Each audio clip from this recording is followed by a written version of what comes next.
Avant de commencer cette exploration philosophique majeure, je dois vous faire une demande importante. Si vous aimez les histoires qui transforment notre compréhension du monde, les récits qui nous poussent à penser différemment sur la spiritualité, la raison et la liberté humaine, alors inscrivez-vous à ce canal maintenant pour ne pas manquer un seul moment de cette série. Chaque vidéo que nous publions apporte des couches nouvelles de compréhension et vous ne voudrez pas les rater. Avant de plonger dans cette analyse révolutionnaire, j'aimerais vraiment connaître vous qui regardez en ce moment. D'où venez-vous? Quel pays vous regarde en cet instant? Et à quelle heure regardez-vous ce contenu? Dites-moi dans les commentaires. Votre engagement m'aide à comprendre où se trouve ma communauté et comment créer du contenu toujours plus pertinent pour vous tous. Et si vous regardez sur mobile, tapotez ce bouton de notification maintenant, c'est vraiment important pour nous. Cela aide à nous atteindre plus de personnes qui ont soif de connaissances authentiques, de pensée critique, de liberté intellectuelle. Allez-y, ça ne prend qu'une seconde. Avez-vous jamais senti cette sensation étrange en lisant un texte religieux ancien, comme s'il y avait quelque chose d'incomplet, quelque chose qui ne s'alignait pas avec ce que votre raison vous criait? Avez-vous jamais pensé que les mystères, supposedly sacrés, pouvaient simplement être le résultat de malentendus historiques, de traditions transmises sans critique, d'interprétations qui servaient les intérêts de pouvoir plutôt que la vérité? C'est précisément là où nous commençons notre voyage ensemble dans les profondeurs de la Biblia éthiope et de la pensée révolutionnaire de Baruch Spinoza. Imaginez un moment. Nous sommes en 1656, à La Haye, en Hollande. Un jeune homme juif, fils de marchand portugais converti, commence à écrire des pensées qui terroriseront l'establishment religieux pendant des siècles. Ce jeune homme s'appelle Baruch Spinoza. Pendant que les autorités religieuses établissent des vérités immuables, pendant que les églises et les synagogues proclament l'inviolabilité de leurs textes sacrés, Spinoza pose une question apparemment simple, mais terriblement dangereuse. Et si nous appliquions la raison, simplement la raison, à ces textes que nous avons acceptés sur la foi? Et si nous les examinions comme nous examinons n'importe quel autre document humain? Maintenant, rapportons-nous vers l'Afrique ancienne, vers l'Éthiopie, cette nation qui a préservé une forme de christianisme si unique, si distinctive, que ses textes sacrés incluent des livres que le reste du monde chrétien considère comme apocryphes, comme non canoniques, comme moins authentiques. Pourquoi les textes éthiopiens sont-ils différents? Pourquoi inclut-il le livre d'Enoch en entier? Pourquoi parle-t-il du livre des Jubilés avec une autorité égale aux évangiles? Est-ce parce que les Éthiopiens ont mieux préservé la vérité originelle?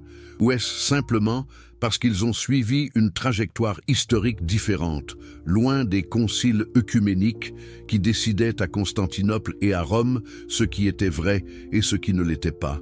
C'est dans cette tension entre tradition préservée et tradition questionnée, entre foi et raison, que nous allons explorer ensemble pendant les heures qui suivent. Nous allons voir comment Spinoza, ce penseur exilé, jeté hors de sa propre communauté religieuse parce que ses idées étaient jugées trop dangereuses, trop libératrices, nous fournit un outil intellectuel extraordinaire pour réexaminer la Biblia éthiopienne. Et ce que nous découvrirons ne sera pas une attaque contre la spiritualité ou la tradition, mais plutôt une libération de ceux qui ont le courage de penser par eux-mêmes. Commençons par une question fondamentale qui traverse toute la pensée religieuse occidentale. Qu'est-ce que Dieu exactement? Lorsque vous fermez les yeux et que vous tentez d'imaginer Dieu, qu'imaginez-vous? Imaginez-vous un vieil homme aux cheveux blancs, assis sur un trône, comme l'ont peint les artistes de la Renaissance? Imaginez-vous une force invisible mais consciente, attentive à chacune de vos pensées, prête à récompenser ou punir? Imaginez-vous quelque chose de complètement différent, quelque chose qui échappe à toute description humaine. Ce que vous imaginez, c'est un Dieu anthropomorphique, un Dieu façonné à l'image humaine, doté de sentiments, de préférences, de colère, d'amour jalouse. Pendant des millénaires, les religions abrahamiques ont construit leurs édifices théologiques sur cette prémisse simple. Dieu est une personne cosmique certes, mais une personne. Un être conscient, capable de communiquer avec les humains, de leur donner des ordres, de se mettre en colère quand ils désobéissent, de conclure des alliances, de faire des promesses. Regardez le livre de l'Exode dans la Biblia éthiopienne. Dieu parle à Moïse. Dieu dit « Je suis le Seigneur ton Dieu ». Dieu établit des règles précises. Dieu punit. Dieu récompense. C'est le Dieu personnel, le Dieu intervenant, le Dieu que comprend le cœur humain. Mais voici où Spinoza intervient. Et c'est ici que quelque chose d'extraordinaire commence à se produire. Spinoza pose la question suivante. N'est-ce pas exactement le contraire de ce que la raison et la logique nous disent?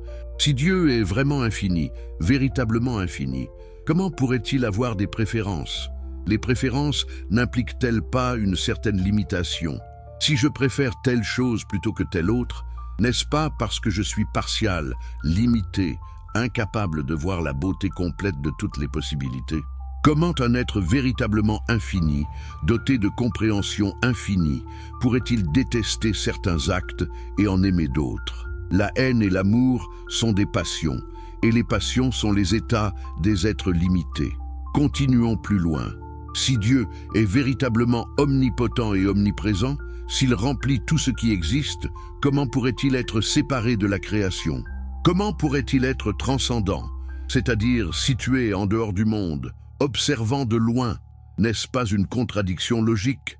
Spinoza regarde cette contradiction et il dit quelque chose de révolutionnaire.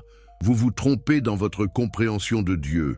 Dieu n'est pas une personne cosmique. Dieu est la nature elle-même. Deus sive natura, dit Spinoza. Dieu ou bien la nature. Ce qui existe, c'est la totalité de la réalité. Une substance infinie qui contient en elle-même tout ce qui existe, tout ce qui est possible, tout ce qui se manifeste. Maintenant, relevez vos yeux du texte et posez-vous cette question. Comment cela change-t-il votre compréhension de la Biblia éthiopienne? Que se passe-t-il si nous relisons le livre de Genèse, non pas comme la description d'un Dieu personnel créant ex nihilo, à partir de rien, mais comme la description de la manifestation éternelle et infinie de la nature elle-même? Dieu dit que la lumière soit, et la lumière fut. Mais que cela signifie vraiment, à travers les yeux de Spinoza, c'est que dans la nature éternelle et infinie, la lumière surgit nécessairement, non pas comme un acte arbitraire de volonté, mais comme l'expression nécessaire de ce que la nature est. Cela ne semble-t-il pas plus raisonnable? Cela ne vous semble-t-il pas plus cohérent que l'image d'une divinité capricieuse qui crée d'une manière, puis se fâche quand sa création n'obéit pas exactement comme prévu? Mais attendez. Si Spinoza a raison, si Dieu est la nature, si tout ce qui existe est une manifestation nécessaire de ce qui est, que devient la moralité? Que devient le péché? Que devient la responsabilité? C'est une question terrifiante pour ceux qui ont construit leur vie sur le cadre religieux traditionnel, et c'est pourquoi Spinoza a été exécré, exilé, ostracisé. Sa pensée ne menait pas seulement à une réinterprétation théologique, elle menait à une libération complète de la culpabilité morale liée au fonctionnement du monde. Voyons cela plus profondément.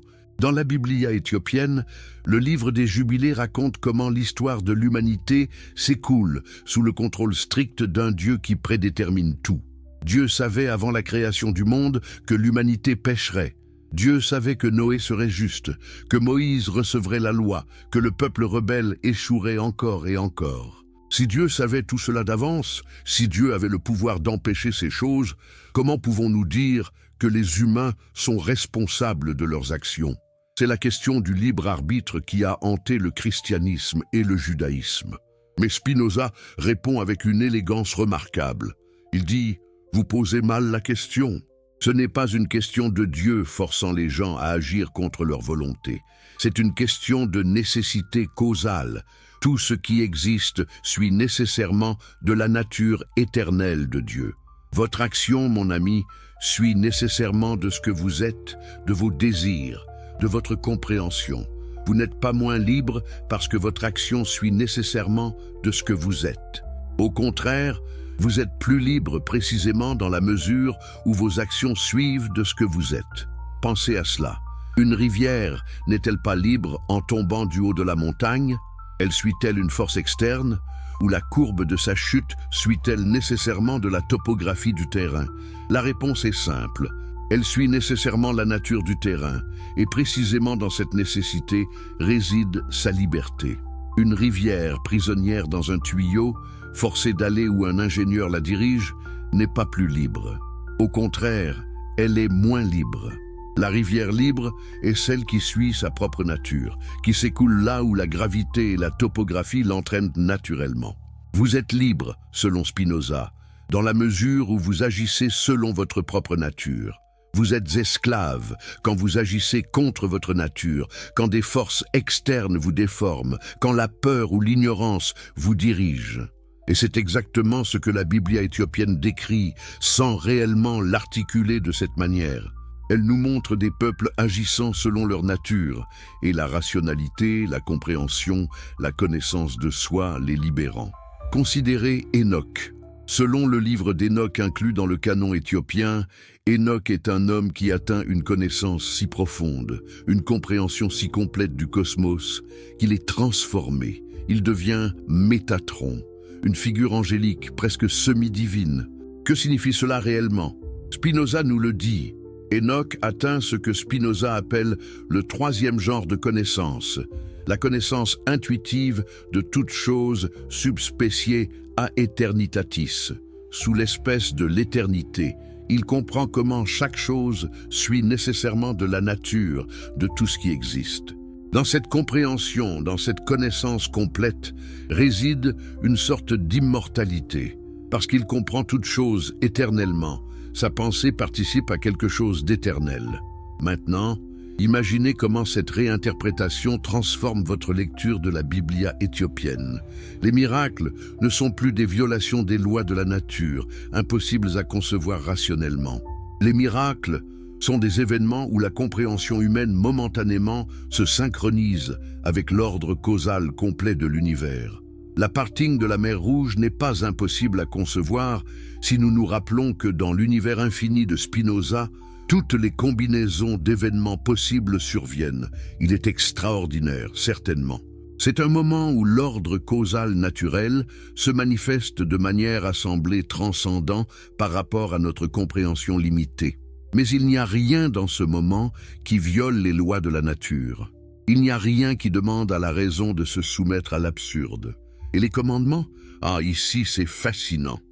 La loi mosaïque dans la Biblia éthiopienne, les 613 commandements, l'élaboration complexe des rituels et des prohibitions. Qu'est-ce que tout cela réellement? Spinoza répond, ce sont les expressions des premiers stades de compréhension humaine. Ce sont les règles établies par une communauté qui tente de survivre, qui tente de créer une structure sociale fonctionnelle avant d'atteindre une compréhension rationnelle plus complète. Ces règles ne sont pas des expressions de la volonté éternelle de Dieu. Ce sont les inventions humaines, des outils sociaux, des points de départ sur le chemin vers une compréhension plus profonde. Mais soyez attentifs ici. Car il est facile de mal interpréter Spinoza, et beaucoup l'ont fait. Spinoza ne dit pas que ces lois sont sans valeur. Il dit qu'elles constituent un stade historiquement nécessaire. Une communauté humaine ne peut pas passer directement à la compréhension rationnelle absolue. Elle doit d'abord établir les conditions matérielles de sa survie, les structures sociales qui permettront la paix et la coopération. Les commandements, les rituels, les traditions, tout cela constitue la première étape. Mais c'est une étape. Et comme toutes les étapes, elle peut être dépassée. L'humanité peut croître, elle peut atteindre une compréhension plus profonde. Pendant ce temps, regardez la Biblia éthiopienne. Remarquez comment elle-même trace ce mouvement. Elle commence par les généalogies, les règles, les commandements stricts. Mais à mesure que nous avançons à travers ces pages, nous rencontrons des prophètes qui transcendent les règles. Des figures comme Jésus, selon les textes éthiopiens, ne vient-il pas précisément pour dire que la lettre de la loi est dépassée, que l'esprit, la compréhension, la raison comprise comme amour universel, c'est ce qui importe? Mais comment Jésus a-t-il été compris? Il a été réabsorbé dans la machine ecclésiale. Ces enseignements ont été transformés en nouvelles règles, en nouvelles lois, en nouvelles doctrines à accepter sur la foi. C'est le mouvement perpétuel de la civilisation humaine, selon Spinoza. Elle atteint un niveau de compréhension, elle établit des structures pour emballer cette compréhension. Ces structures deviennent des prisons et l'humanité doit les briser pour atteindre le niveau suivant. C'est ce cycle que nous voyons dans la Biblia éthiopienne et c'est ce cycle que nous vivons maintenant. Nous pouvons enfin voir, à travers les yeux de Spinoza, comment ce cycle fonctionne, comment il opère et comment nous pouvons consciemment décider de participer à notre propre libération. Alors, chers spectateurs, ce que je vous propose, c'est ceci. Relisez vos textes sacrés, quels qu'ils soient, avec les yeux ouverts. Appliquez la raison. Demandez-vous, qu'est-ce que cela signifie vraiment? Comment peut-ce être compris rationnellement? Et si ce n'est pas compréhensible rationnellement, qu'est-ce que cela me dit sur la nature humaine du texte, sur les intérêts humains qui l'ont créé, sur les peurs humaines qui le maintiennent? Maintenant, plongeons dans quelque chose de plus spécifique, plus brutal peut-être. La Biblia éthiopienne parle d'une guerre cosmique. Dieu contre Satan, le bien contre le mal, les anges contre les démons. Cette cosmologie dualiste remplit les pages du livre d'Enoch. Elle crée une division nette, un champ de bataille métaphysique où l'univers entier est pris en étau entre deux puissances opposées. Mais posez-vous cette question fondamentale. Si Dieu est véritablement tout-puissant, absolument tout-puissant, comment le mal peut-il exister? Comment un Satan peut-il exister et s'opposer au plan de Dieu? Ce n'est pas une question nouvelle, c'est la question du problème du mal qui a troublé les théologiens depuis l'Antiquité. Mais Spinoza répond avec une radicalité que peu ont osé.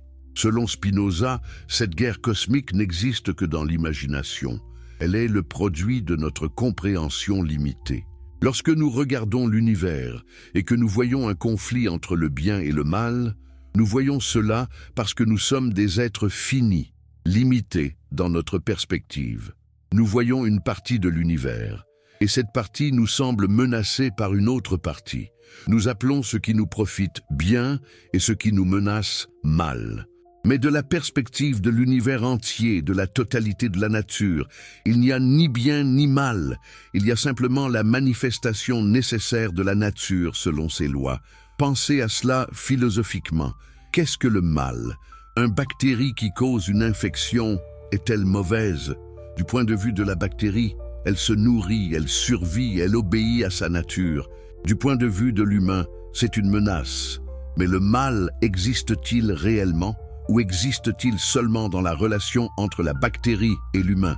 Un tremblement de terre qui détruit une ville, est-il mauvais? La terre se meut selon les lois de la géologie. L'humanité a construit une ville là où elle avait le potentiel de trembler. Est-ce que la géologie est mauvaise ou est-ce que l'humanité manquait simplement de compréhension? Voilà ce que Spinoza appelle la scolastique inversée des traditions religieuses. Elles ont créé un univers peuplé d'esprit, de volonté, d'intention. Mais selon Spinoza, cela n'est que la projection de notre propre conscience limitée sur le cosmos. L'univers ne fonctionne pas selon les désirs, mais selon les causes. Et dans cet univers causal, il n'y a pas de place pour le bien et le mal comme force cosmique. Il n'y a que le mouvement, le changement, l'existence qui s'exprime selon sa propre nature. Maintenant, voyons comment cela réinterprète le livre d'Enoch. Enoch voit les anges tomber qui ont séduit les femmes humaines et apporté la connaissance forbidden. Ces anges demandent à Enoch d'intercéder pour eux auprès de Dieu. C'est un moment étrange dans la Biblia éthiopienne. Ces anges ne sont pas présentés comme simplement mauvais. Ils sont présentés comme des êtres qui ont violé un ordre cosmique, certes, mais des êtres capables de remords, capables de demander pitié. Que se passe-t-il ici vraiment? Selon Spinoza, ce que nous voyons est ceci. Les anges tombés représentent les puissances naturelles, les forces de la nature, qui, sans la compréhension humaine, agissent simplement selon leur nature. Ces puissances ont apporté la connaissance à l'humanité. La sédition n'est rien d'autre que l'expression naturelle de ces puissances. L'ordre que les anges tombés ont violé n'était rien d'autre qu'un commandement religieux, une règle établie par une communauté en stade primitif de compréhension. Est-ce que cela signifie que tout est permis? Est-ce que cela signifie que tu peux faire ce que tu veux? Non, absolument pas. C'est une confusion majeure concernant Spinoza. Voir le monde à travers une perspective causale n'élimine pas la responsabilité éthique, cela la transforme. Au lieu de fonctionner par peur, par culpabilité imposée de l'extérieur, au lieu d'obéir parce qu'un Dieu transcendant t'a dit d'obéir, tu agis maintenant pour une raison différente. Tu comprends que ta nature, ma nature, la nature de tous les êtres, demande une certaine forme de coexistence. Nous avons un conatus, un effort pour persister dans l'être. Je ne peux pleinement réaliser mon conatus que si tu réalises le tien. Si je te blesse, si je t'opprime, si je te réduis au silence, je réduis du même coup mon propre potentiel. Entrez dans la Biblia éthiopienne et voyez comment cette compréhension se manifeste. Quand Jésus, selon ses textes, prêche l'amour du prochain, qu'est-ce qui est véritablement enseigné? L'enseignement superficiel est « aime ton prochain parce que Dieu te l'a ordonné ». Mais l'enseignement profond, à la manière spinoziste, est « aime ton prochain parce qu'il est toi-même ». Son existence s'ajoute à ta propre existence. Sa floraison est ta propre floraison. C'est pourquoi Spinoza parle d'une éthique qui surgit non pas de la transcendance, mais de l'immanence. L'immanence signifie que Dieu, ou la nature, ou l'univers, existe à l'intérieur de tout, dans chaque moment, dans chaque relation. Dieu n'est pas une puissance externe qui regarde et juge. Dieu est le processus vivant d'existence qui se manifeste précisément dans notre rapport à un autre. Ainsi, pendant que nous relisons le livre d'Enoch, pendant que nous rencontrons ces descriptions des anges et des démons, du bien cosmique et du mal cosmique, nous pouvons maintenant poser une question différente. Qu'est-ce que cette cosmologie nous dit sur la conscience de ceux qui l'ont écrite? Elle nous dit qu'ils percevaient l'univers comme un champ de force en conflit. Pourquoi? Parce qu'ils vivaient une vie fragile, menacée, face à des forces naturelles qu'ils ne comprenaient pas pleinement. Ils voyaient la maladie, la mort, les catastrophes naturelles, et ils attribuaient ces menaces à des puissances mauvaises. En conséquence, ils créaient une théologie qui expliquait le mal en le plaçant dans l'univers lui-même, incarné en Satan. Mais nous pouvons maintenant voir différemment. Nous pouvons voir que la peur du mal n'est pas une révélation cosmique. C'est l'expression de la conscience d'être fini face aux limites de leur compréhension. Et dans la mesure où nous grandissons, où nous élargissons notre compréhension, où nous comprenons les causes profondes de ce que nous appelons le mal, ce mal cesse de nous terroriser. Il devient simplement la manifestation de forces naturelles, comprendrables, rationnelles. Cela ne rend-il pas la Biblia éthiopienne plus vraie plutôt que moins? N'est-ce pas une compréhension plus profonde, une plus grande vénération pour la sagesse qu'elle contient? Quand nous réalisons que le livre d'Enoch n'est pas une description littérale des réalités cosmiques, mais une expression prophétique de la conscience humaine face au mystère, ne gagnons-nous pas une appréciation plus grande pour ce texte? Ne voyons-nous pas les anciens comme plus sages qu'il n'y paraît? Leurs expressions religieuses comme des tentatives courageuses de comprendre un univers que la science n'avait pas encore disséqué. Voilà le secret véritable de la Biblia éthiopienne. Chers spectateurs, le secret n'est pas caché dans des codes ésotériques ou des mystères hermétiques. Le secret réside dans la compréhension de ce texte comme une expression de la conscience humaine en évolution, cherchant à se comprendre elle-même, à comprendre l'univers qui l'entoure. Et maintenant, arrivons à une question qui a troublé les esprits religieux depuis l'aube de la civilisation.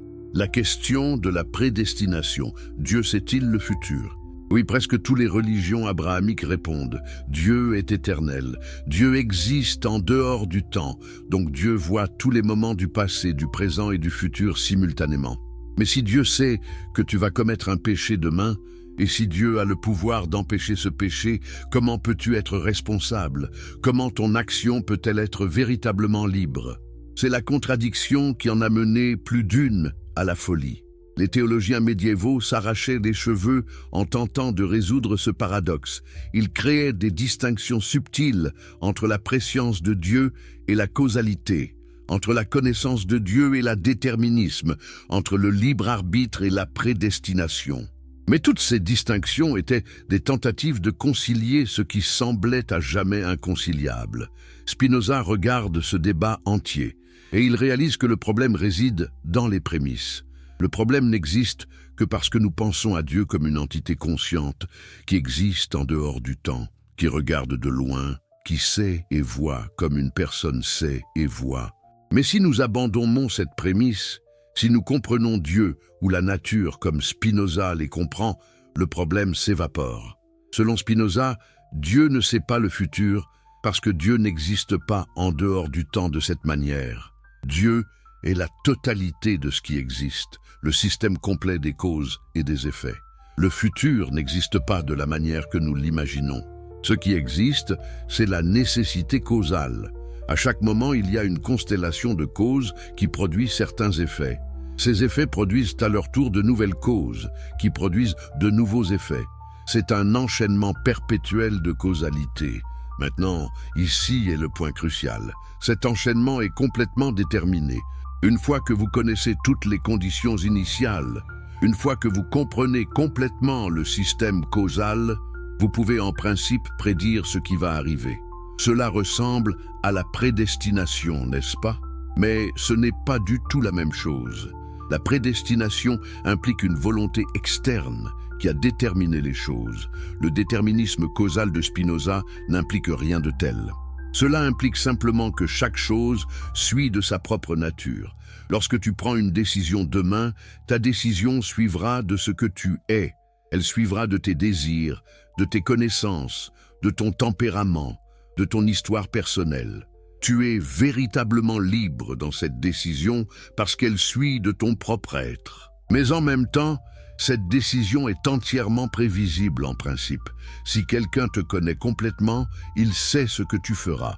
Donc, en un sens, ton action est prédéterminée. Mais ce n'est déterminé par rien d'externe à toi. C'est déterminé par ta propre nature. Voyez comment le livre des Jubilés, dans la Biblia éthiopienne, raconte l'histoire de l'humanité. Dieu voit d'avance que l'humanité péchera. Dieu voit d'avance que le Messie viendra pour racheter l'humanité. Mais ce que cela signifie réellement, à la lumière de Spinoza, c'est ceci. L'humanité, dans sa nature d'être finie et limitée en compréhension, agira d'une certaine manière. Le développement de la conscience humaine vers une compréhension plus complète est la manifestation naturelle de l'évolution du cosmos lui-même. Cela n'est pas imposé d'en haut, cela survient naturellement. Pensez aux généalogies que le livre des Jubilés énumère avec tant de détails. Adam engendra Seth, Seth engendra Énos, et ainsi de suite, jusqu'à Noé, jusqu'à Abraham. Ce n'est pas une simple liste de noms. C'est une description de la transmission de connaissances, de culture, de compréhension, d'une génération à l'autre.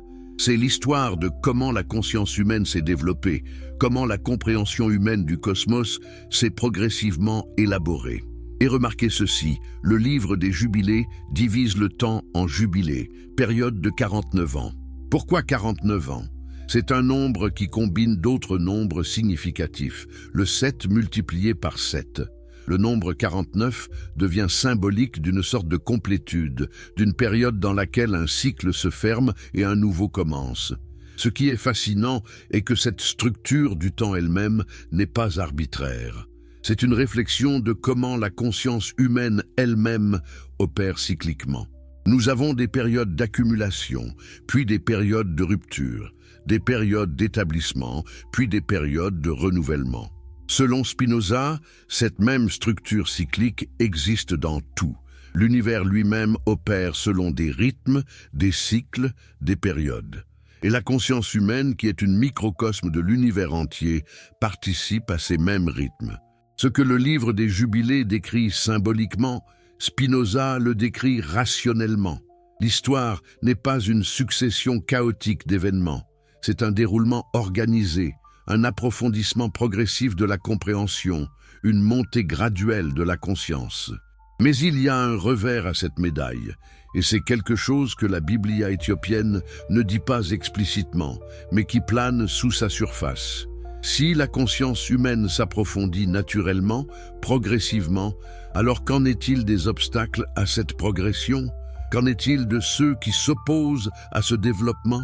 Qu'en est-il de ceux qui, par ignorance ou par intérêt personnel, tentent de maintenir les autres dans l'obscurité?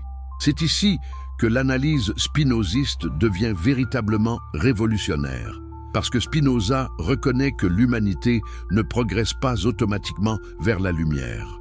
La majorité des humains vivent dans ce que Spinoza appelle la servitude, c'est-à-dire sous le contrôle de causes externes, mues par la peur et les passions, plutôt que par la compréhension. Et pire encore, ceux qui possèdent le pouvoir, ceux qui bénéficient de l'ignorance des masses, travaillent activement pour maintenir cette servitude. Regardez comment la Biblia éthiopienne décrit les prêtres. Ils sont les intermédiaires entre Dieu et le peuple. Ils possèdent la connaissance des rituels, la compréhension des commandements, l'autorité d'interpréter les textes sacrés. Mais est-ce que cette structure n'est pas précisément conçue pour maintenir les gens dans la servitude? Est-ce que les prêtres n'ont pas un intérêt vested dans le maintien du mystère, dans la préservation de l'idée que seuls les initiés peuvent comprendre les voies de Dieu? Spinoza reconnaît cela brutalement. Il dit que les prêtres et les politiciens, en alliance, ont créé une forme de contrôle social basé sur la peur. Ils affirment que Dieu peut être reconnu seulement à travers leurs interprétations. Ils affirment que seuls les rituels qu'ils prescrivent sont efficaces. Ils créent un univers moral où l'obéissance est la plus haute vertu et le doute est le plus grand péché. Tout cela est conçu pour maintenir la population complaisante, obéissante, incapable de remettre en question l'ordre établi. Maintenant, posez-vous cette question, chers spectateurs. N'est-ce pas exactement ce qui s'est produit au cours de l'histoire religieuse? N'est-ce pas ce qui se produit même maintenant? Les institutions religieuses dans le monde entier maintiennent des structures hiérarchiques où les laïcs sont tenus en dehors de la connaissance. On leur dit d'avoir la foi, de ne pas poser de questions, d'accepter l'autorité de ceux qui ont été initiés au mystère. Mais Spinoza dit quelque chose de scandaleux. Il dit que chaque personne, simplement par l'exercice de sa raison, peut accéder à la compréhension de Dieu. Il n'y a pas de mystères inaccessibles. Il n'y a pas de connaissances ésotériques cachées derrière les portes du temple. Il n'y a que la nature, en toute sa manifestation, ouverte à quiconque est disposé à penser clairement et impartialement. Pensez à ce que cela signifie pour la Biblia éthiopienne. Si nous cessons de la traiter comme une collection de mystères, si nous l'abordons avec la raison plutôt qu'avec la soumission, que découvrons-nous? Nous découvrons un document humain, écrit par des humains, qui cherchaient à comprendre l'univers et leur place en lui. Nous découvrons que ces humains avaient certaines intuitions brillantes. Nous découvrons que leurs tentatives de décrire le cosmos contiennent un noyau de sagesse rationnelle. Mais nous découvrons aussi que beaucoup de ce qui est écrit est le résultat de malentendus historiques, d'intérêts politiques, d'efforts pour maintenir des structures de pouvoir. Et voilà le secret véritable que la Biblia éthiopienne elle-même, lue attentivement, révèle. Jésus, dans les récits éthiopiens comme dans tous les autres récits, ne vient pas pour établir une nouvelle hiérarchie ecclésiale. Il vient pour libérer les gens de toute hiérarchie. Il dit à ses disciples que le plus grand d'entre eux doit être le serviteur de tous. Il s'oppose frontalement aux prêtres qui utilisent la loi pour contrôler les gens. Il prêche l'accès direct à Dieu, sans intermédiaire, sans rituel, sans structure de pouvoir. Et qu'a-t-on fait? À travers les siècles, les institutions ecclésiales ont transformé ce message révolutionnaire en une nouvelle forme de contrôle. Elles ont créé une nouvelle hiérarchie. Elles ont affirmé avoir l'autorité exclusive d'interpréter ces enseignements. Elles ont refait Jésus à l'image de leurs intérêts politiques. Mais Spinoza et la lecture attentive de la Biblia éthiopienne nous offrent une libération. Elle nous offre la possibilité de voir au-delà des structures de pouvoir, de retourner aux intuitions originelles et de les réinterpréter à la lumière de la raison. Elle nous invite à être libres, non pas dans un sens anarchique, mais dans le sens le plus profond, libres de penser, libre de questionner, libre de chercher la vérité où elle mène. Et maintenant, comme nous arrive à la fin de cette première exploration profonde, je vous pose à nouveau une question. D'où venez-vous? De quel pays regardez-vous cette analyse? Avez-vous trouvé ici quelque chose qui résonne avec vos propres questionnements, vos propres doutes, vos propres désirs de compréhension?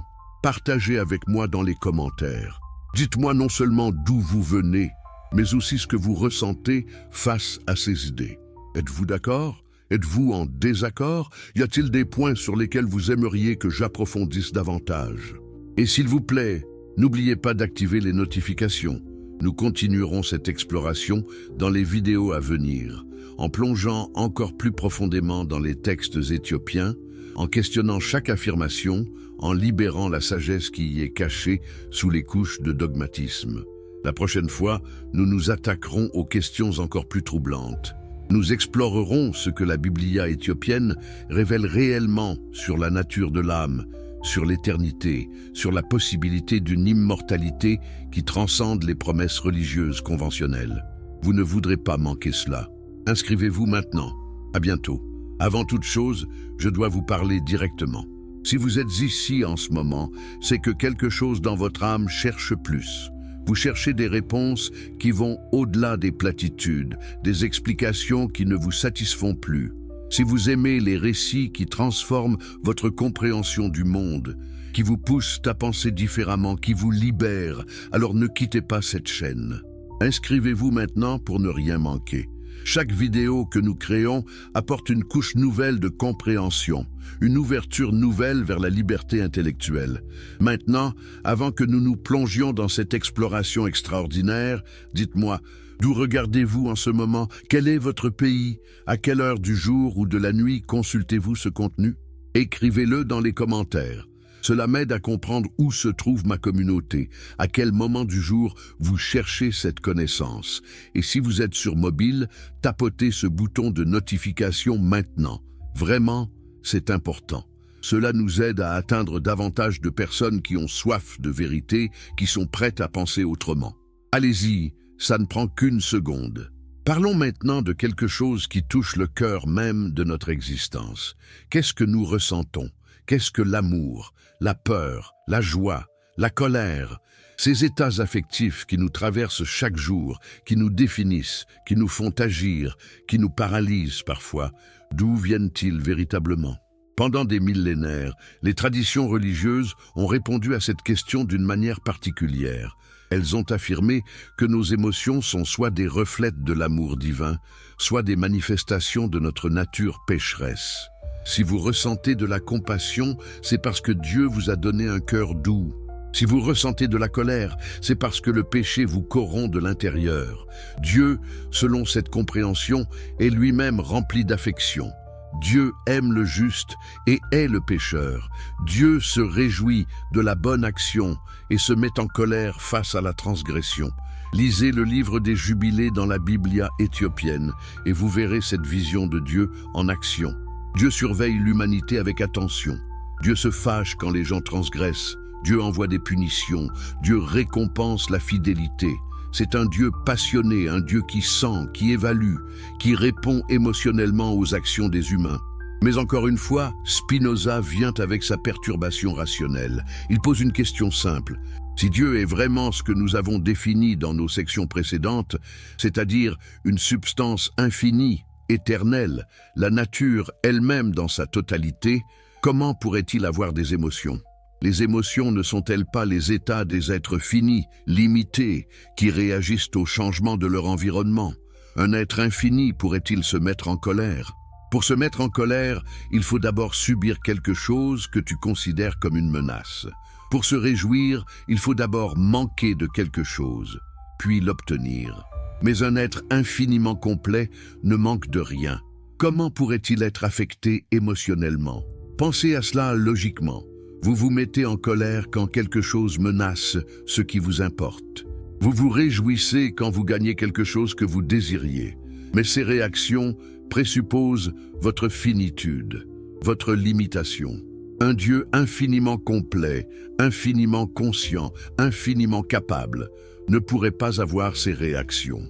La colère et la joie sont les signes des êtres qui doivent s'adapter, qui doivent réagir, qui sont en position de faiblesse face à un univers qu'ils ne contrôlent pas complètement.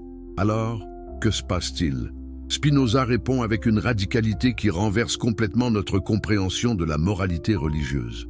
Spinoza dit que la colère et l'amour divin, tels qu'ils sont décrits dans les textes religieux, ne sont rien d'autre que les projections de la conscience humaine. Les humains créent l'image d'un Dieu passionné parce que les humains sont eux-mêmes passionnés, parce que l'humanité elle-même fonctionne à partir d'émotions. Mais ce qui est profond dans Spinoza, c'est qu'il ne rejette pas les émotions comme fausses ou sans valeur. Au contraire, il dit que les émotions sont absolument réelles et absolument significatives. Mais leur signification réside non pas dans ce que nous imaginons d'elles, mais dans ce qu'elles nous disent sur notre propre nature. Laissez-moi expliquer. Selon Spinoza, tout être a ce qu'il appelle un conatus, un effort pour persister dans l'être. C'est un principe fondamental. Chaque chose cherche à maintenir son existence, à amplifier sa propre puissance, à croître. Pour les humains, cela signifie que nous cherchons des états où notre puissance d'agir et de penser augmente. Nous recherchons la joie, qui est l'expérience d'augmentation de notre puissance. Nous fuyons la tristesse, qui est l'expérience de diminution de notre puissance. Maintenant, remarquez bien ceci. La joie n'est pas une réaction arbitraire. C'est la reconnaissance de ce qui réellement augmente notre potentiel. Quand vous expérimentez la joie, vous expérimentez quelque chose qui a augmenté votre capacité à agir, à penser, à sentir. Et la colère? La colère est une réaction à ce qui vous entrave, ce qui vous diminue, ce qui vous empêche de réaliser votre plein potentiel. Voyez maintenant comment cela réinterprète complètement la Biblia éthiopienne. Quand Dieu, dans ses textes, se met en colère face au péché, qu'est-ce que cela signifie réellement? Cela signifie que le péché, selon la compréhension de ceux qui ont écrit le texte, est ce qui détourne l'humanité de son véritable potentiel. Le péché n'est pas une violation arbitraire d'une règle divine, c'est une action qui réduit la capacité humaine à vivre pleinement. Et quand Dieu se réjouit de la justice, cela signifie que la justice correctement comprise est ce qui augmente la potentialité humaine. La justice n'est pas une obéissance à des règles abstraites. La justice est le fonctionnement de la société humaine de manière à permettre à tous de fleurir, à tous de développer leurs capacités. Mais ici réside une distinction cruciale que la Biblia éthiopienne ne fait pas explicitement, mais que Spinoza fait avec clarté. La majorité des gens, dans leur ignorance, confondent ce qui véritablement les augmente et ce qui véritablement les diminue. Un humain peut chercher la vengeance, pensant que cela augmentera sa puissance. Mais la vengeance, selon Spinoza, est en réalité une forme de diminution. Elle est une action guidée par la passion, par la réaction, par l'incapacité à comprendre les véritables causes des choses. Pensez à Caïn et Abel dans la tradition biblique. Caïn, enragé par la jalousie, tue Abel. Qu'est-ce qui motive Caïn? Une passion, une réaction, une incapacité à comprendre pourquoi Dieu a accepté l'offrande d'Abel et rejeté la sienne. Caïn imagine qu'en tuant Abel, il résoudra son problème, qu'il augmentera sa puissance. Mais il ne fait que se réduire lui-même. Il se rend esclave de sa passion, incapable de raison, divisé contre lui-même. Spinoza dirait que Caïn souffre de ce qu'il appelle une passion triste. Il éprouve une diminution de sa puissance d'agir, et il réagit de manière chaotique, irrationnelle, mais il y a une alternative. Il y a la voie de la raison. Si Caïn avait pu comprendre rationnellement pourquoi son offrande avait été rejetée, s'il avait pu examiner sa propre pratique, sa propre conscience, s'il avait pu reconnaître l'excellence d'Abel sans colère ni jalousie, il aurait pu croître. Il aurait pu apprendre. Sa puissance d'agir aurait réellement augmenté. Mais la Biblia éthiopienne, comme la plupart des textes religieux, raconte l'histoire de Caïn comme une histoire de chute morale. Elle affirme que Caïn a péché. Mais Spinoza nous offre une compréhension plus profonde. Caïn a simplement agi selon sa nature, selon sa compréhension limitée, selon ses passions non maîtrisées. Il n'y a pas de culpabilité cosmique ici. Il y a simplement la conséquence naturelle de l'ignorance. et cela change tout. Parce que si le péché est simplement le résultat de l'ignorance et de la passion non rationnelle, alors la solution n'est pas la punition ou la rédemption par grâce divine. La solution est l'éducation, la compréhension, la croissance de la raison. Maintenant, avancez dans le livre des Jubilés. Le texte énumère les lois, les commandements, les rituels. Chacun d'eux, selon l'interprétation religieuse traditionnelle, représente la volonté de Dieu pour l'humanité. Mais selon Spinoza, ces lois représentent les découvertes empiriques d'une communauté sur ce qui réellement augmente sa capacité à vivre ensemble. Le commandement de ne pas tuer, est-ce arbitraire? Non. C'est la reconnaissance que quand les gens tuent les uns les autres, la communauté entière est diminuée. Le commandement de ne pas voler, est-ce arbitraire? Non. C'est la reconnaissance que la propriété sécurisée et respectée augmente la confiance et donc la puissance collective. Mais, et si ces lois deviennent rigides? Et si, au lieu de comprendre l'esprit derrière les lois, au lieu de reconnaître pourquoi elles existent, les gens obéissent simplement parce qu'ils ont peur de la punition? Alors, selon Spinoza, les lois deviennent une forme de servitude. Les gens n'agissent pas selon leur propre raison, selon leur propre compréhension. Ils agissent selon la peur, selon l'obéissance imposée de l'extérieur. C'est exactement ce que Jésus, dans les textes éthiopiens et dans tous les textes évangéliques, reproche aux pharisiens et aux prêtres. Ils ont réduit la loi à une collection de règles arbitraires. Ils obéissent à chaque détail tout en manquant le point essentiel. Jésus affirme qu'il est venu non pas pour abolir la loi, mais pour la remplir, pour en révéler l'esprit. Pensez à l'histoire du sabbat. La loi dit de ne pas travailler le jour du sabbat. C'est un commandement. Mais Jésus, selon les textes, guérit quelqu'un le jour du sabbat. Les pharisiens sont scandalisés. Comment osent-ils violer le sabbat? Mais Jésus répond avec une question: qu'est-ce qui est réellement plus sacré? Obéir à une règle arbitraire ou soulager la souffrance? Et voilà le point. La loi du sabbat ne visait pas à interdire les actes de compassion.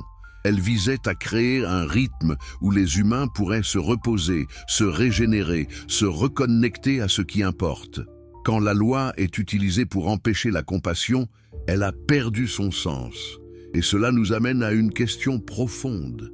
La Biblia éthiopienne elle-même, en préservant le livre d'Enoch, en incluant des textes que le reste du monde chrétien a rejetés, ne fait-elle pas justement ce que Jésus exigeait? N'essaie-t-elle pas de préserver l'esprit plutôt que la lettre? N'essaie-t-elle pas de maintenir une compréhension plus riche, plus multifacette, plus profonde de la spiritualité? Mais ici, je dois faire une critique spinoziste de la Biblia éthiopienne elle-même. Car même en préservant ces textes plus anciens, même en refusant de suivre les décisions des conciles œcuméniques, la tradition éthiopienne n'a pas échappé à la rigidité. Elle aussi a transformé ces textes en dogmes. Elle aussi a créé une classe de prêtres qui prétendent posséder l'interprétation authentique. Elle aussi a demandé à ses fidèles d'accepter sur la foi plutôt que de comprendre par la raison. Donc, ce que je suggère, ce que Spinoza suggère, c'est une troisième voie. Non pas l'acceptation aveugle de la tradition, ni le rejet complet de la tradition, mais une approche critique et rationnelle. Lisez la Biblia éthiopienne, étudiez ces textes, comprenez ce qu'ils essaient de communiquer. Mais ne vous arrêtez pas à l'acceptation. Allez plus loin, questionnez. Demandez-vous ce que ces textes signifient dans le contexte de l'époque où ils ont été écrits. Demandez-vous comment les intuitions qu'ils contiennent peuvent être mieux exprimées à la lumière de la raison moderne. Prenez le livre d'Enoch. Ce texte décrit Enoch en conversation avec des anges. Les anges lui révèlent les secrets de l'univers. Enoch apprend les secrets des étoiles, les noms des anges, les jugements divins. Mais que signifie réellement cela? Selon une compréhension rationnelle, Enoch est un sage qui a développé une compréhension extraordinaire du cosmos. Son enseignement, que nous résumons comme des révélations divines, sont en réalité le fruit de son propre développement intellectuel. Et remarquez ceci dans le texte. Enoch n'obtient pas cette compréhension d'une manière passive. Il ne reçoit pas simplement une révélation, il développe une relation avec ce que le texte appelle les anges gardiens. Ces anges, dans le langage de Spinoza, sont les principes rationnels, les lois naturelles, les vérités mathématiques qui gouvernent l'univers. Enoch apprend à converser avec ces principes. Il apprend à les comprendre. À travers cette compréhension, il atteint une forme de sagesse. C'est cela réellement, l'amour et la joie dans une perspective spinoziste. Ce n'est pas une relation émotionnelle avec une personne cosmique externe. C'est une participation croissante dans l'ordre rationnel de l'univers. Quand vous comprenez quelque chose de vrai, vous expérimentez une joie. Quand vous participez dans la création d'une société juste, vous expérimentez une joie. Quand vous aimez quelqu'un d'une manière rationnelle, en désirant véritablement son bien plutôt que son service, vous expérimentez une joie qui transcende les émotions passagères. Et voilà le secret de l'affectivité divine, selon Spinoza, relisant la Biblia éthiopienne. Ce que nous appelons l'amour de Dieu n'est rien d'autre que la tendance universelle de la nature à créer de l'ordre, de la beauté, de la complexité, de la conscience. Ce que nous appelons la colère de Dieu n'est rien d'autre que la tendance de la nature à dissoudre ce qui viole l'ordre, ce qui crée la discorde, ce qui réduit la vie. Quand vous agissez justement, vous participez dans l'amour de Dieu. Quand vous agissez injustement, vous placez vous-même sous le jugement de Dieu. Non pas un jugement externe, une punition imposée par une entité cosmique, mais un jugement interne, la conséquence naturelle de l'action, de la réduction de votre propre puissance. Cela signifie que la moralité n'est pas arbitraire. Elle est profondément ancrée dans la nature même de la réalité. Et la Biblia éthiopienne, malgré tous ses problèmes, ses dogmatismes, ses rigidités, préserve une compréhension profonde de cela. Elle affirme que la justice est divine. Elle affirme que l'injustice porte en elle ses propres conséquences. Elle affirme que la croissance spirituelle est une croissance dans la compréhension et dans l'amour universel. Mais parlons maintenant de quelque chose qui divise profondément les traditions religieuses. La prophétie. Qu'est-ce qu'un prophète? Comment les prophètes savent-ils ce qu'ils prétendent savoir? Les textes religieux affirment que les prophètes sont des humains spécialement choisis par Dieu, remplis de l'Esprit divin, capables de voir au-delà du voile normal de la réalité. Ils voient le futur, ils comprennent les intentions divines, ils parlent avec autorité au nom de Dieu. La Biblia éthiopienne est remplie de prophètes, le livre d'Enoch et la prophétie d'Enoch. Le livre des Jubilés contient des révélations. Les textes parlent de visions et de révélations. Et dans la culture éthiopienne, le respect pour les prophètes est profond. Un prophète est considéré comme quelqu'un qui a accès à une vérité que les gens ordinaires ne peuvent pas atteindre par leurs propres moyens. Mais ici, Spinoza intervient avec une question qui a choqué son époque et qui choque encore. Comment savez-vous que cette personne est réellement un prophète? Comment savez-vous que ce qu'elle prétend venir de Dieu ne vient pas simplement de son propre imagination? Et voilà où Spinoza établit une distinction cruciale qui transforme notre compréhension complètement. Spinoza reconnaît qu'il y a plusieurs genres de connaissances. Le premier genre est la connaissance par imagination. C'est la connaissance que nous acquérons à travers nos sens. Je vois la couleur rouge, donc je sais que l'objet est rouge. Je sens la chaleur, donc je sais que le feu est chaud. Mais cette connaissance est fragmentaire, partiale, limitée. Elle ne me dit pas pourquoi les choses sont ainsi. Elle ne me dit que comment elles me semblent. Le deuxième genre est la connaissance rationnelle. C'est la connaissance qui comprend les causes, les relations, les principes généraux. Je comprends pourquoi le feu est chaud, parce que je comprends la physique de la combustion, le mouvement des molécules. Cette connaissance est complète, universelle, vraie. Mais il y a un troisième genre, dit Spinoza, que presque personne n'atteint. C'est la connaissance intuitive, la compréhension immédiate et complète de toutes les choses dans leur interconnexion, dans leur ordre éternel. C'est la perception de toute l'existence comme une totalité cohérente et rationnelle. Maintenant, comment les prophètes entrent-ils dans ce cadre? Spinoza répond brutalement. La majorité des soi-disant prophètes ne sont pas des prophètes du tout. Ils sont simplement des gens qui opèrent au niveau de la première connaissance, la connaissance imaginative. Ils ont des visions, Ces visions surgissent de leur propre psyché, de leurs propres désirs, de leur propre peur inconsciente. Ils interprètent ces visions comme venant de Dieu, mais ce n'est que leur propre imagination projetée sur l'écran d'une entité cosmique supposée. Regardez comment le livre d'Enoch décrit les expériences d'Enoch. Il monte dans le ciel, il voit des visions cosmiques, il parle avec des anges. Tous ces éléments de la perspective spinoziste sont des phénomènes imaginatifs. Ce ne sont pas des descriptions d'événements réels. Ce sont les produits de la psyché humaine décrivant ses propres expériences internes sous la forme d'un récit cosmique. Mais, et si c'était une interprétation erronée? Et si ce qui semblait simplement imaginatif était réellement quelque chose de plus? C'est ici où Spinoza rend justice à la prophétie authentique. Il reconnaît que certains êtres humains, à travers l'effort et l'étude, parviennent réellement à une compréhension extraordinaire. Ces êtres n'opèrent pas au niveau de l'imagination seule.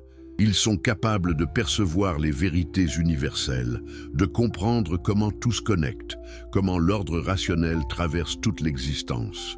Ces êtres, quand ils parlent avec une autorité qui vient non pas de l'affirmation externe, mais de l'évidence interne de leurs paroles. Ce qu'ils disent résonne comme vrai, non parce que nous lui faisons confiance aveuglément, mais parce que ce qu'ils disent s'aligne avec ce que nous pouvons également découvrir par notre propre raison. Et ici réside le distinction critique. Un faux prophète exige la foi. Il dit « Accepte ma vision parce que je la possède. Je suis spécialement choisi. » Mais un vrai prophète, selon Spinoza, ne demande pas la foi. Un vrai prophète t'inspire à penser par toi-même, à vérifier ses paroles contre ta propre raison, à développer ta propre compréhension. Jésus, dans les textes éthiopiens, opère de cette manière. Il ne dit pas simplement « Je suis le Fils de Dieu, croyez-moi ». Il raconte des paraboles, il pose des questions, il demande aux gens de réfléchir à ce qu'il dit, de l'évaluer à la lumière de sa propre expérience. Quand il dit « Vous connaîtrez la vérité, et la vérité vous libérera », il affirme quelque chose qui résonne avec la logique spinoziste. La vérité, l'authentique compréhension, libère. Elle ne crée pas de nouvelles chaînes de dépendance. Elle augmente votre autonomie, votre capacité à agir selon votre propre raison. Mais comparons cela avec comment les institutions religieuses ont réinterprété Jésus. Les églises affirment qu'elles possèdent la vérité. Elles affirment que vous ne pouvez pas la vérifier par vous-même. Vous devez accepter leur interprétation. Vous devez accepter leur dogme. Vous devez obéir à leur autorité. C'est le mouvement inverse de ce que Jésus a enseigné. Maintenant, revenons à Enoch. Le livre d'Enoch, selon l'interprétation spinoziste, n'est pas une description littérale d'une expérience céleste. C'est une expression poétique, prophétique, d'une expérience intérieure. Enoch a atteint une compréhension. Cette compréhension est si profonde, si radicalement différente de la compréhension ordinaire, qu'Enoch ne peut la décrire qu'en utilisant le langage de la transcendance. Il monte au ciel. Il voit les vérités éternelles. Il se transforme en une forme d'être plus élevé. Mais que signifie réellement cela? Enoch atteint ce que Spinoza appelle la compréhension sub specie aeternitatis, voir les choses sous l'espèce de l'éternité. Au lieu de voir le temps comme une succession d'instants, au lieu de voir les événements comme isolés les uns des autres, Enoch comprend comment toute la causalité, tout l'ordre du cosmos fonctionne ensemble. Il comprend comment chaque partie participe dans le tout. Et dans cette compréhension, Enoch est transformé. Il n'est plus limité à la perspective de l'Enoch ordinaire, préoccupé des affaires quotidiennes.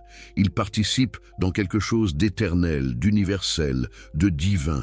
Et c'est pourquoi le texte dit qu'Enoch est enlevé au ciel, transformé en Métatron, les autres noms qui désignent cette transformation spirituelle. C'est ce que Spinoza comprend comme la véritable prophétie. Ce n'est pas une affaire de prédire le futur, ce n'est pas une affaire de recevoir des messages d'une entité externe. C'est une affaire de développer une compréhension si complète, si rationnelle, que vous participez dans l'ordre éternel de la réalité elle-même. Et voyez comment cela transforme notre compréhension de la Biblia éthiopienne. Au lieu de la voir comme une collection de textes qui prétendent décrire les événements surnaturels, nous la voyons comme une collection de textes qui expriment les expériences spirituelles authentiques des prophètes et des sages. Ces textes ne décrivent pas l'impossible. Ils décrivent le possible le plus élevé de la conscience humaine. Mais il y a une question troublante que je dois poser. Si la vraie prophétie ne prédit pas le futur, si ce n'est pas une affaire de revoir les secrets divins, à quoi sert-elle? La réponse est simple mais profonde. La vraie prophétie critique le présent. Elle montre comment les choses pourraient être. Elle inspire les gens à devenir plus pleinement eux-mêmes. Elle appelle les gens à la justice, à la raison, à l'amour universel. Et c'est exactement ce que les prophètes de la Biblia éthiopienne font. Enoch appelle les humains à reconnaître l'ordre cosmique et à vivre en harmonie avec lui. Les autres prophètes dénoncent l'injustice, appellent à la justice, inspirent le peuple à se lever. Mais ici vient la critique la plus sévère de Spinoza envers les traditions religieuses. Les autorités religieuses ont transformé la prophétie en quelque chose qui sert la domination. Elles affirment que seuls les prophètes choisis peuvent connaître la vérité. Elles affirment que les prophètes ont apporté des messages spécifiques qu'il faut accepter littéralement. Elles transforment la prophétie qui devrait libérer et inspirer en un outil de contrôle. Pensez à comment les églises utilisent la prophétie biblique. Elles affirment que certains passages prédisent l'avenir lointain. Elles affirment qu'elles possèdent l'interprétation correcte de ces prophéties. Elles incitent les gens à attendre le jugement dernier, à préparer leurs âmes, à accepter l'ordre présent parce que l'ordre futur est inévitable. Mais et si tout cela était simplement une mésinterprétation des prophètes authentiques? Et si les prophètes n'étaient pas en train de prédire un futur littéral? Et si, à la place, ils parlaient symboliquement de la transformation intérieure, du jugement que la personne doit exercer sur elle-même, de la mort symbolique du vieil homme ignorant et la résurrection du nouvel homme conscient? Voilà ce que la lecture spinoziste de la Biblia éthiopienne révèle. Elle révèle une couche de signification que des siècles de littéralisme religieux ont obscurcie. Elle révèle que les prophètes parlaient de la transformation possible de la conscience humaine, pas de l'intervention surnaturelle d'une entité cosmique. Et cette révélation est libératrice. Elle signifie que vous ne devez pas attendre une puissance externe pour vous transformer. Vous ne devez pas attendre un Messie qui vient du ciel. Vous êtes vous-même le potentiel de transformation. Vous êtes vous-même capable de développer la compréhension que Enoch a développée. Vous êtes vous-même capable de devenir prophète au sens le plus authentique du mot, c'est-à-dire capable de voir la réalité clairement, de communiquer les vérités que vous voyez et d'inspirer d'autres à la compréhension. Maintenant arrivent à une dimension qui touche directement à votre vie quotidienne. La loi, l'obéissance, les règles, la liberté. Comment devriez-vous vivre? Quelles règles devriez-vous suivre? Qui a le droit de vous donner des ordres? La Biblia éthiopienne, comme tous les textes religieux, établit une structure de loi. Elle décrète des commandements. Elle établit les conditions auxquelles l'humain doit obéir s'il veut vivre correctement et échapper au châtiment divin. La loi mosaïque, telle qu'incorporée dans les textes éthiopiens, contient des centaines de commandements qui régissent chaque aspect de la vie humaine. Mais ici vient la question spinoziste fondamentale. Pourquoi devriez-vous obéir à ces lois? L'explication traditionnelle est simple, parce que Dieu les a données. Dieu est tout-puissant. Dieu peut vous punir si vous désobéissez. Donc vous devriez obéir par peur, ou au mieux par respect pour cette puissance. Mais Spinoza pose une question qui renverse cette logique. Est-ce vraiment obéir que d'agir par peur? Ou est-ce simplement être esclave? Si tu fais quelque chose parce que tu as peur de la punition, tu n'es pas libre. Tu es au-dessous du contrôle d'une force externe. Tu n'agis pas selon ta propre raison, ta propre compréhension. Tu agis selon la compulsion d'une peur externellement implantée. Maintenant, posez-vous cette question. Ce ne sont pas que les églises qui fonctionnent de cette manière. C'est la majorité des structures de pouvoir humain. Les gouvernements établissent des lois et les imposent par la menace de punition. Les employeurs établissent des règles et les imposent par la menace de licenciement. Les parents établissent des règles pour les enfants et les imposent par la menace de punition. Dans chaque cas, il y a une structure de domination. Une personne ou un groupe prétend avoir le droit de diriger les autres. Les autres, manquant d'autres alternatives, obéissent par peur. Mais cette obéissance n'est jamais libre. Et dans un système basé sur la peur, la liberté authentique ne peut jamais émerger. Voilà ce que Spinoza appelle l'état de servitude. C'est l'état où tu vis sous le contrôle d'une force externe, où tu fais ce qu'on t'ordonne plutôt que ce que ta propre raison te dicte. Et il affirme que la majorité des humains vivent dans cet état de servitude. Ils ont internalisé la peur. Ils croient qu'ils ne peuvent pas penser par eux-mêmes, qu'ils ne peuvent pas se gouverner eux-mêmes. Ils ont accepté la domination comme naturelle et inévitable. Mais voyez comment la Biblia éthiopienne elle-même exprime la sortie de la servitude. Elle raconte l'histoire de l'Exode. Les Israélites sont esclaves en Égypte. Dieu les libère. Mais à quoi consiste cette libération ? Les Israélites sortent d'Égypte, mais très vite, ils se retrouvent sous une nouvelle forme de contrôle. Dieu établit la loi. Dieu exige l'obéissance. Dieu menace de punir ceux qui transgressent. Est-ce vraiment une libération ou est-ce simplement un changement de maître? Spinoza répond que c'était une étape nécessaire. Une communauté d'esclaves ne peut pas immédiatement se gouverner librement. Elle a besoin de quelque chose qui la tienne ensemble pendant qu'elle apprend l'autonomie. La loi, dans ce contexte, n'est pas une domination. C'est un outil de cohésion sociale. C'est un cadre dans lequel une communauté peut apprendre à fonctionner ensemble de manière relationnelle rationnelle. Mais c'était censé être temporaire. C'était censé être une étape sur le chemin vers une liberté plus authentique. Malheureusement, ce qui s'est produit, c'est que les institutions religieuses et politiques ont rigidifié la loi. Elles ont fait croire aux gens que l'obéissance à la loi était le but final, plutôt qu'un moyen vers une fin. Elles ont implanté la peur si profondément que les gens ne pouvaient pas concevoir une vie en dehors du cadre de l'obéissance. Pensez à comment la Biblia éthiopienne elle-même exprime cela. Elle énumère les lois détaillées, mais ce que ces lois expriment réellement, c'est la compréhension d'une communauté sur ce qui constitue une vie fonctionnelle. Ne pas tuer, ne pas voler, ne pas commettre l'adultère, honorer ses parents. Ce sont les fondamentaux d'une communauté stable, mais voyez comme ces commandements peuvent être compris de deux manières différentes. Premièrement, comme des ordres arbitraires d'une puissance externe qui doit être obéie par peur. Deuxièmement, comme l'expression de la sagesse collective d'une communauté qui a découvert ce qui marche, ce qui permet aux gens de prospérer ensemble. Dans le premier cas, tu obéis par servitude.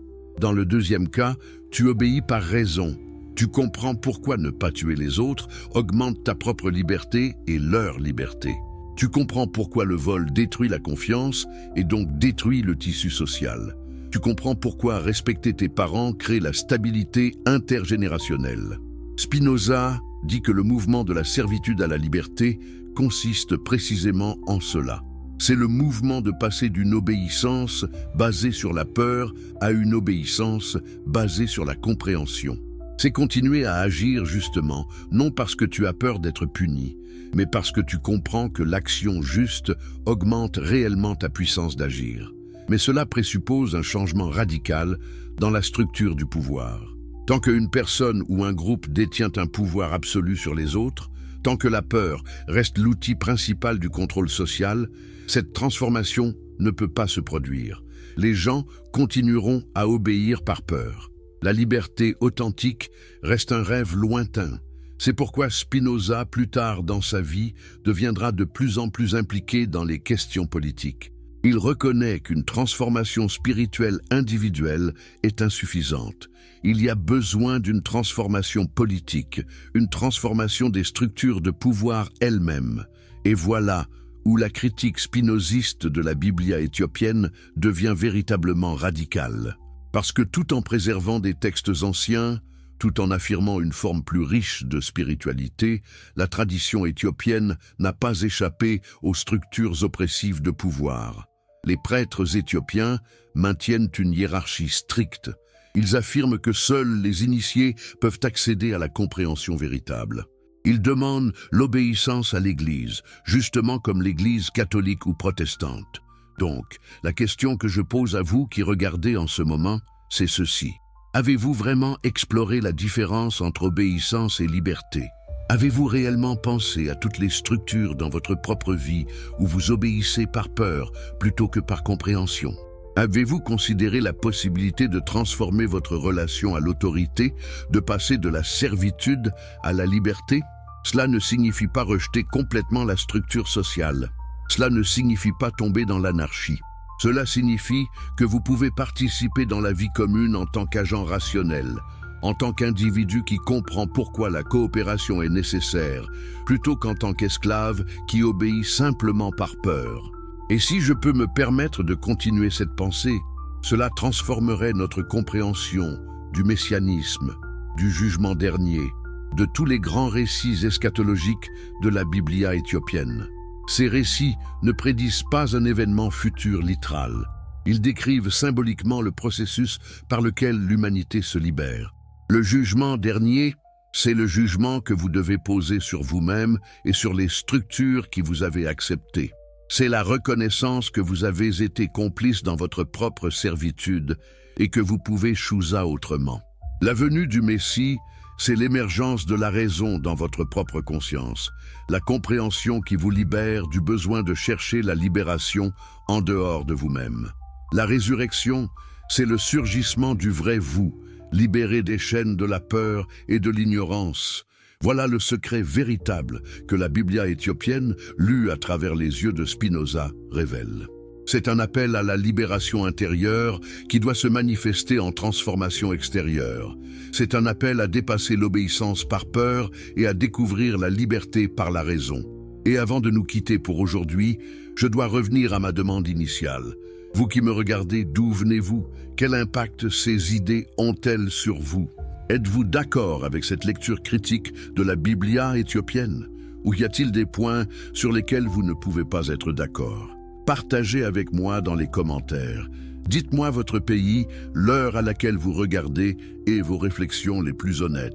Abonnez-vous, activez les notifications. Nous continuerons cette exploration dans les prochaines vidéos. Nous examinerons ensemble les questions les plus profondes sur l'immortalité, sur ce qu'il signifie réellement de vivre éternellement, sur la possibilité d'une vie qui transcende la mort tout en restant pleinement rationnelle. À bientôt. Écoutez-moi attentivement. Ce que vous allez entendre dans les prochaines minutes pourrait transformer votre compréhension la plus fondamentale de ce que signifie vivre, de ce que signifie mourir, de ce que signifie être immortel. Si vous êtes ici parce que vous cherchez des réponses qui vont au-delà du confort, parce que vous êtes prêt à faire face à des vérités qui déconcertent, alors, s'il vous plaît, inscrivez-vous à ce canal. Ne manquez pas un seul mot de cette exploration. Chaque vidéo que nous créons vous ouvre une porte nouvelle, une perspective nouvelle. Inscrivez-vous maintenant pour rester avec nous dans cette quête de connaissances authentiques. Et s'il vous plaît, dites-moi, d'où venez-vous en ce moment même? Quel est votre pays? À quelle heure consultez-vous ce contenu si profond, si troublant? Écrivez-le dans les commentaires. Votre présence m'importe, votre pays m'importe, votre histoire m'importe. Faites-moi savoir qui vous êtes. Et vous sur mobile, allez-y, tapotez ce bouton de notification. Ça ne prend qu'une seconde et cela nous aide énormément à atteindre plus de personnes qui sont prêtes à penser différemment, à questionner, à chercher la vérité au-delà des frontières que les religions et les sociétés nous ont imposées. Parlons maintenant de ce qui est peut-être la plus grande peur humaine, la mort. Et à côté de cette peur, l'espoir qui l'accompagne. L'espoir d'une vie après la mort, l'espoir d'une immortalité. Pendant des millénaires, les religions abrahamiques ont répondu à cette peur avec une promesse. Ils disent que vous ne mourrez pas réellement. Votre corps peut mourir, mais votre âme persiste. Votre âme est immortelle. Elle survivra à la mort du corps et continuera à exister éternellement. C'est une promesse extraordinaire. C'est aussi, pour beaucoup, la raison première pour laquelle ils maintiennent leurs croyances religieuses. Même si les commandements semblent arbitraires, Même si les doctrines semblent irrationnelles, même si l'Église semble corrompue, beaucoup de gens continuent à croire parce qu'ils ne peuvent pas supporter l'idée que la mort soit la fin, que tout ce qu'ils sont, tout ce qu'ils ont expérimenté s'évapore dans le néant. La Biblia éthiopienne elle-même promet cela. Elle parle du jugement dernier, où les justes seront récompensés et les injustes punis. Elle parle de la résurrection des morts, où tous les êtres humains qui ont vécu se lèveront et compareront devant Dieu. Elle parle du paradis éternel pour les justes et de l'enfer pour les pécheurs. C'est une vision de l'immortalité personnelle. Nous continuerons à exister éternellement, conscients de nous-mêmes, capables de nous réjouir ou de souffrir. Mais posez-vous cette question. Comment savez-vous que cette promesse est vraie? Quel est le fondement sur lequel repose cette croyance? Personne n'est jamais revenu de la mort et nous a dit ce qui attend. Personne n'a fourni de preuves scientifiques de l'existence d'une âme immatérielle qui peut survivre à la mort du cerveau.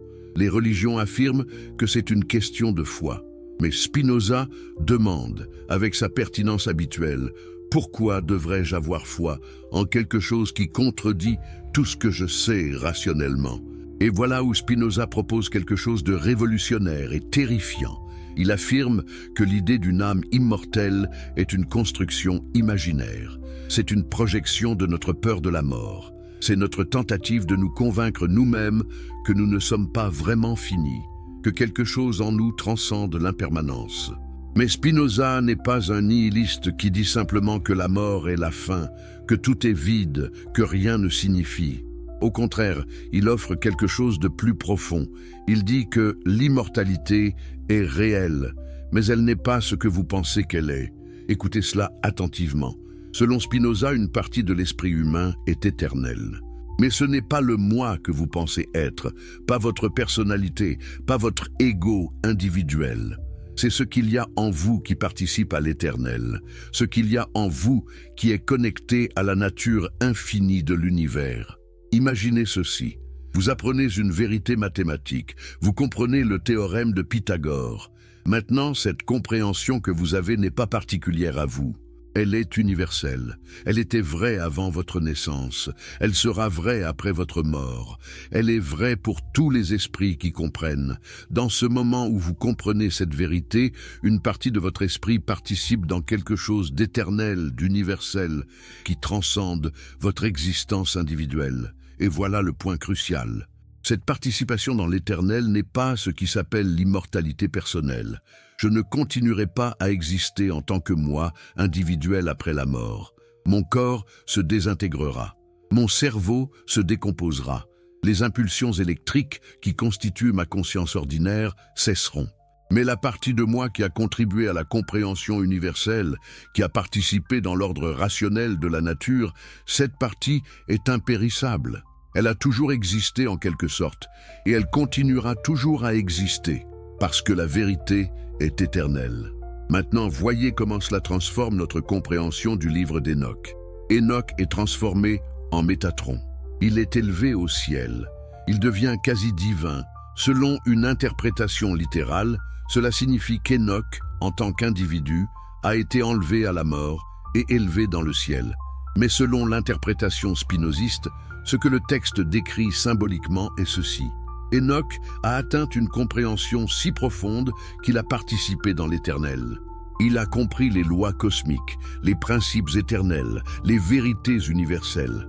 Dans cette compréhension, sa conscience s'est transformée. Il n'était plus limité à la perspective du simple Enoch. Il voyait l'univers du point de vue de l'éternel. Et en ce sens, Enoch est devenu immortel. Non pas en continuant à exister en tant que Enoch après sa mort physique, mais en participant dans quelque chose qui transcende la mort. Les vérités qu'Enoch a comprises continuent à exister. La sagesse qu'Enoch a atteinte continue à influencer. Et toute personne qui atteint cette même sagesse, qui comprend ce que Enoch a compris, participe dans la même immortalité. C'est ce que Spinoza appelle la béatitude. C'est un sentiment de paix et de complétude qui vient quand vous avez compris votre place dans l'ordre éternel de la nature. Ce n'est pas un sentiment de récompense pour avoir obéi à des règles. Ce n'est pas un état de félicité où vous êtes simplement heureux, c'est quelque chose de beaucoup plus profond. C'est la sensation de faire partie d'une totalité, de participer dans l'ordre rationnel de l'univers, de contribuer à quelque chose qui transcende votre propre existence limitée. Pensez à cela.